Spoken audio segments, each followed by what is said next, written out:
Hello, everybody. Welcome back to another video. I know it's been several weeks since I've had the opportunity to do one of these. This week we're going to talk about basic CPR and first aid. And one of the first things I really want to stress is this isn't a first aid course. This isn't a CPR course. It's not something we're going to be covering in this class. Very important skills to know, but that's not what these are. I just wanted to make sure everybody is very well aware of that as we go on. You're not actually going to get a CPR card or anything of the sorts from that.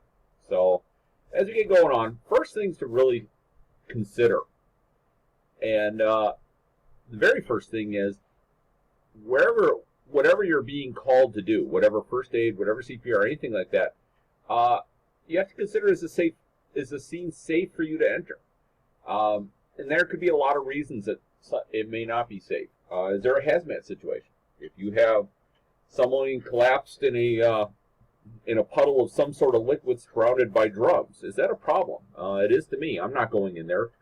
Or is there a really angry person that's swinging a baseball bat around, or is just out there angrily yelling at people? Or is there a fire in the area? So anything like this, anytime there's a medical emergency, the very first thing you have to consider is the scene safe for you to enter?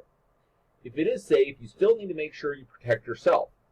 And this is through body substance isolation. So in the medical world, it's BSI. For us, it would just be another form of personal protective equipment, or PPE. But BSI, things like gloves. Are you wearing the latex or exam gloves that you should be wearing? Are you wearing baby safety glasses? That's something that a lot of responders will wear. A mask or a face shield over your face. Bloodborne pathogens are out there.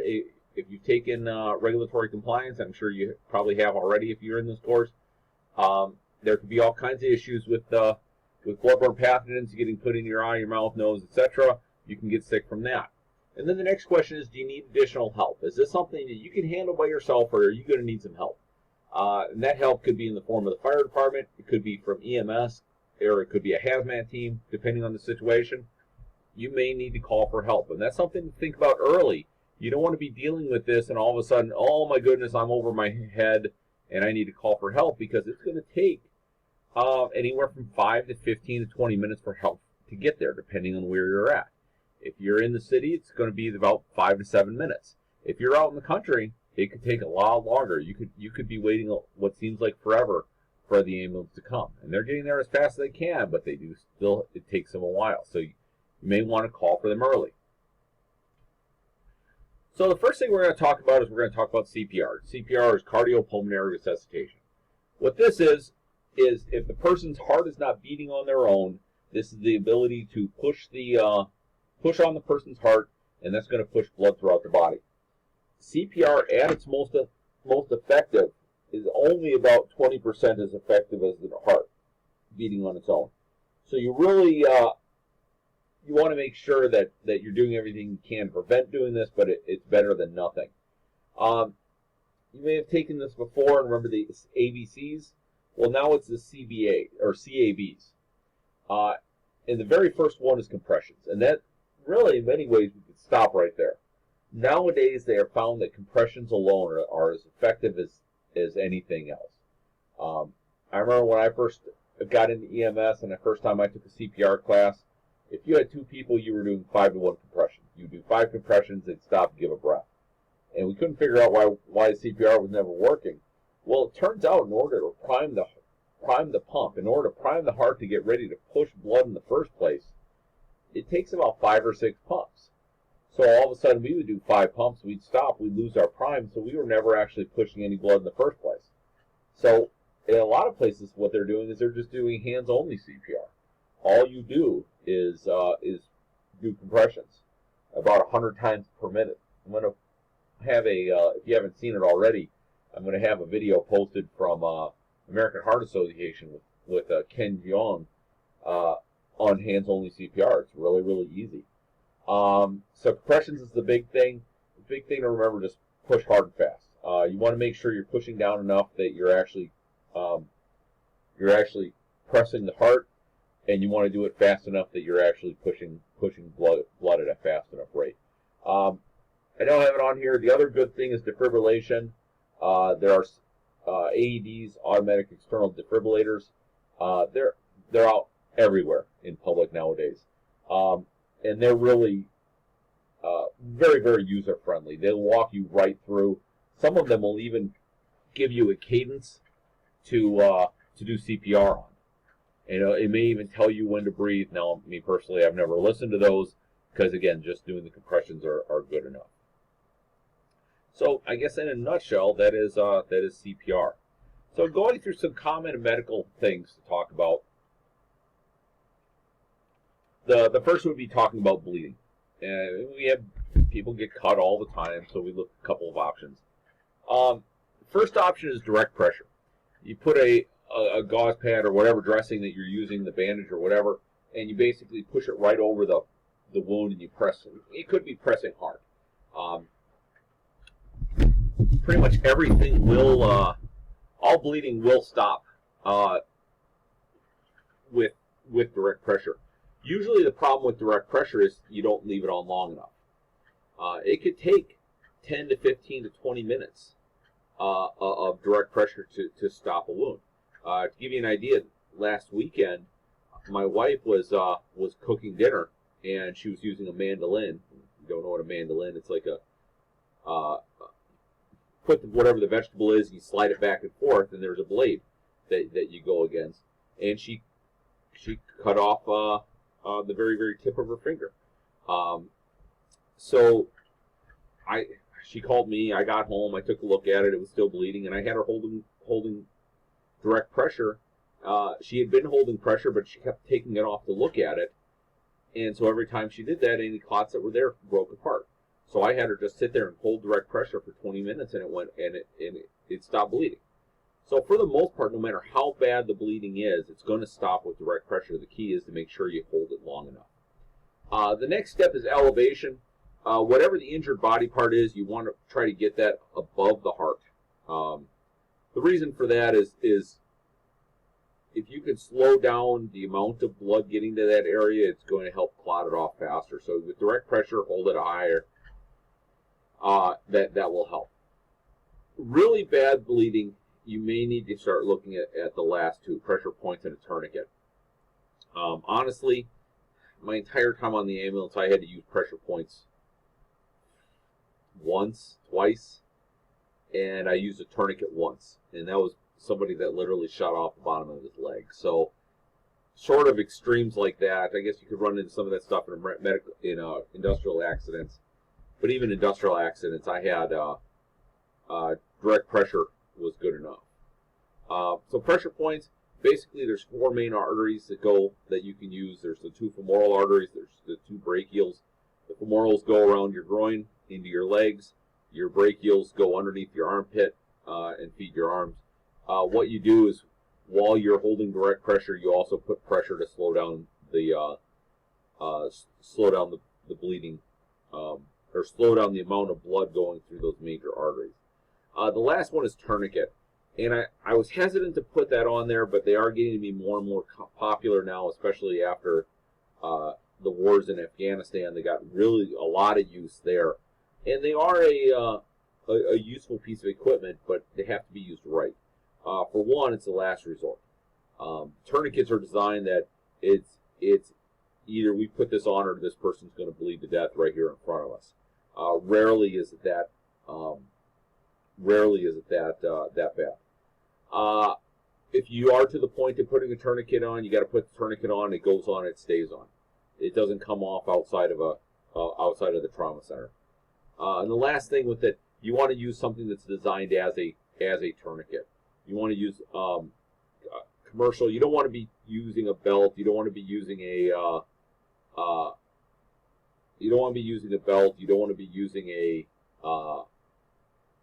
baling wire or anything like that. Because, yeah, you may stop the bleeding, but you're also going to start causing nerve damage and things like that. Shock. Shock is a pretty generic term. It's any kind of life-threatening condition that when the body's not getting enough blood flow. There's a lot of causes. You could have diabetic shock. You could have hemorrhagic shock. You could have cardiogenic shock. You could have neurogenic shock. There's a whole bunch of reasons that somebody can have shock. But more or less, for us, the symptoms and the treatment is going to be the same. If you look at the symptoms, their skin is going to be pale, it's going to be cool, it's going to be clammy. And they're going to have a pulse, but it's going to be very weak, but it's going to be very, very rapid. It's going to be going very quickly. They're probably going to be dizziness. They may even get to the point of having irregular breathing. If you find somebody like that, the first thing you need to do is call 911. This person needs to be transported a lot faster than we're going to take care of them. If they have no injuries, you want this person to lay flat and then want to elevate the legs. That's going to keep the blood in the core, around the heart, the lungs, the brain, places that need the blood.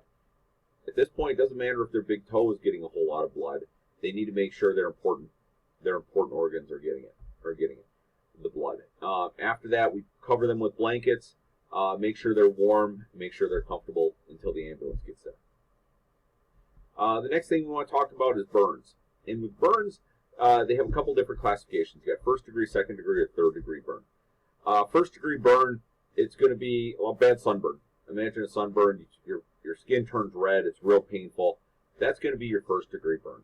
Second degree burn, that's a little worse. This is where you're starting to get actual blistering to the skin. And third degree burn is where it's actually getting to be charred.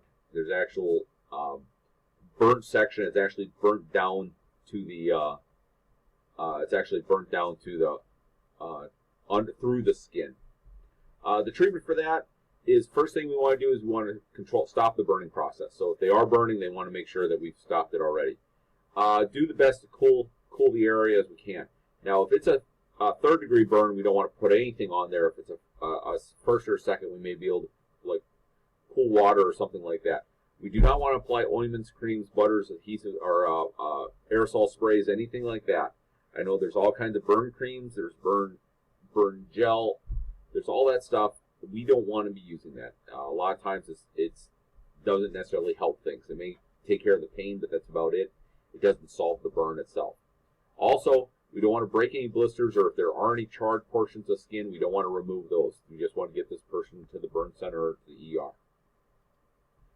Fractures are a break in the bone. Something to remember, we can't diagnose a fracture. It takes an x-ray. We don't have those.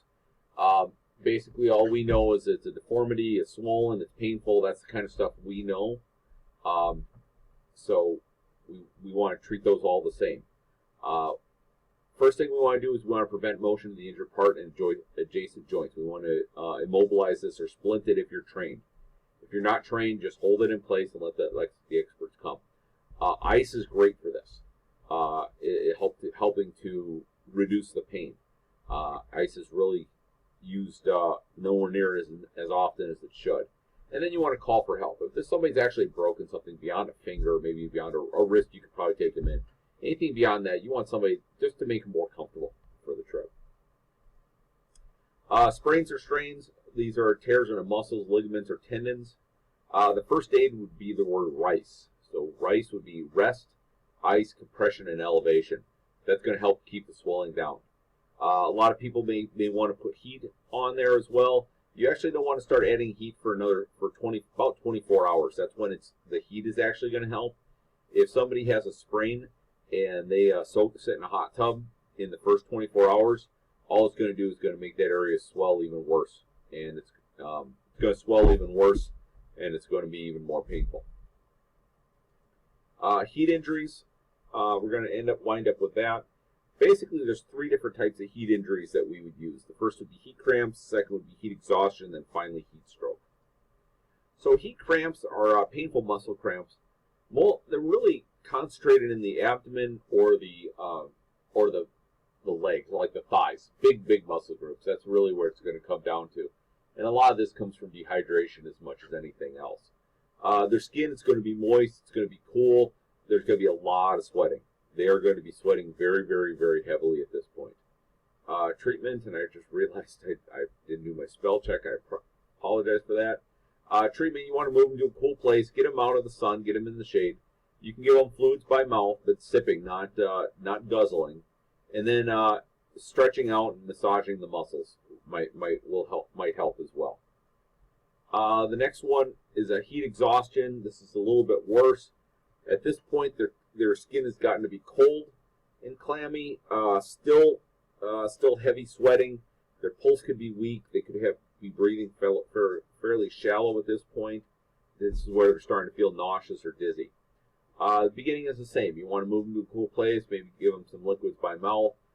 This may be where we have to actually start putting cold packs in their armpits or their groins to help cool down their body that much faster. We don't want to dump them in a thing of water or anything like that. You're just going to cause them to go into shock from that. Maybe elevate their legs and then cool by fanning them as well. And the last one is heat stroke. In heat stroke, the symptoms are going to have hot, dry skin. At this point, their body has completely stopped sweating, and that's usually the big warning sign, is when they have completely stopped sweating. Their pulse is going to be fast, but it's going to be weak. They may be unconscious or they're going to be confused. To treat them, we want to move them to a cool place, and we need to call for help. We need to call an ambulance. Heat stroke is a medical emergency. So I guess this is just a quick review of first aid. And like I said before, this doesn't necessarily replace your actual first aid training. First aid and CPR, very, very worthwhile, especially as safety people, for us to have it. We're going to be looked at as the experts anyway, so we should really go through the training. So that's all I have. Please let me know if you have any questions.